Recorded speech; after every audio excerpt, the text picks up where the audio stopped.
Friends, నిన్న అరుణ్ జైట్లీ స్టేడియంలో జరిగిన ఐపీఎల్ 2026 మ్యాచ్ హిస్టరీలోకి వెళ్ళిపోయింది. గుజరాత్ టైటన్స్ మొదటి విజయం సాధించింది. కానీ ఎలా? ఢిల్లీ క్యాపిటల్స్ ఒక్క రన్ తేడాతో ఓడించింది. ఇది కేవలం మ్యాచ్ కాదు, heart attack thriller. Delhi capital chase చేస్తూ చివరి ఓవర్ వరకు గెలుస్తారని అందరూ అనుకున్నారు. కానీ ఒక్క రన్ తేడాతో జీటీ గెలిచింది.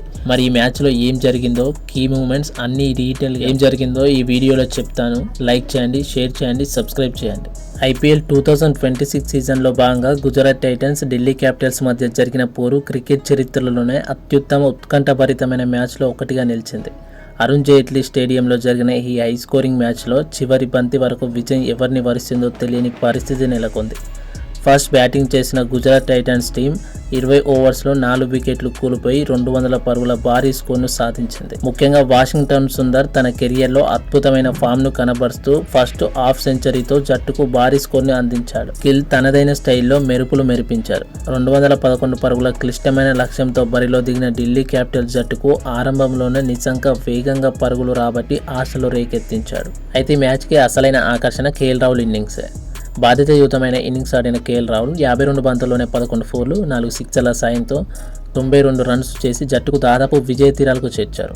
సెంచరీకి దగ్గరలో ఉన్న దశలో సిరాజ్ వేసిన అద్భుతమైన బంతికి రాహుల్ పెవిలియన్ చేరడంతో మ్యాచ్ ఒక్కసారిగా గుజరాత్ వైపు వెళ్ళిపోయింది. కానీ డేవిడ్ మిల్లర్ క్రీజ్లో రావడంతో కథ మళ్ళీ మొదటికి వచ్చింది. గాయంతో ఇబ్బంది పడుతున్నప్పటికీ మిల్లర్ ఆఖరి ఓవర్లో సిరాజ్ బౌలింగ్కి చీల్చి చెండాడని చెప్పొచ్చు. సిక్సర్లు, ఫోర్ల వర్షంతో కురిపించడంతో ఢిల్లీ విజయం ఖాయమని అందరూ భావించారు. ఆఖరి ఓవర్లో ఢిల్లీ గెలవడానికి 13 పరుగులు అవసరం కాగా ప్రసాద్ కృష్ణ బౌలింగ్ బాధ్యతలు చేపట్టారు. ప్రసాద్ కృష్ణ వేసిన ఆఖరి ఓవర్ మొదటి బంతికే విప్రాజ్ నిగమ్ 4 కొట్టడంతో స్టేడియం మొత్తం హోరెత్తిపోయింది.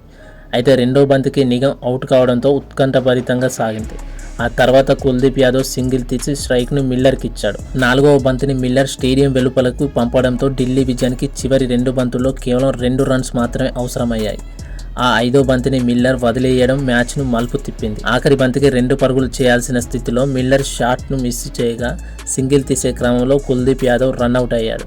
అంపైర్లు ఆ బాల్ని ఎత్తు కారణంగా నో బాల్గా పరిగణిస్తారేమోనని కాసేపు ఉత్కంఠ నెలకొన్నప్పటికీ అది సరైన బంతి అని తేలడంతో గుజరాత్ టైటన్స్ కేవలం 1 రన్ తేడాతో అపురూప విజయాన్ని సొంతం చేసుకుంది. రాహుల్, మిల్లర్ శ్రమ వృధా అయినప్పటికీ ఈ మ్యాచ్ అభిమానులకు అసలైన క్రికెట్ వినోదాన్ని పంచింది.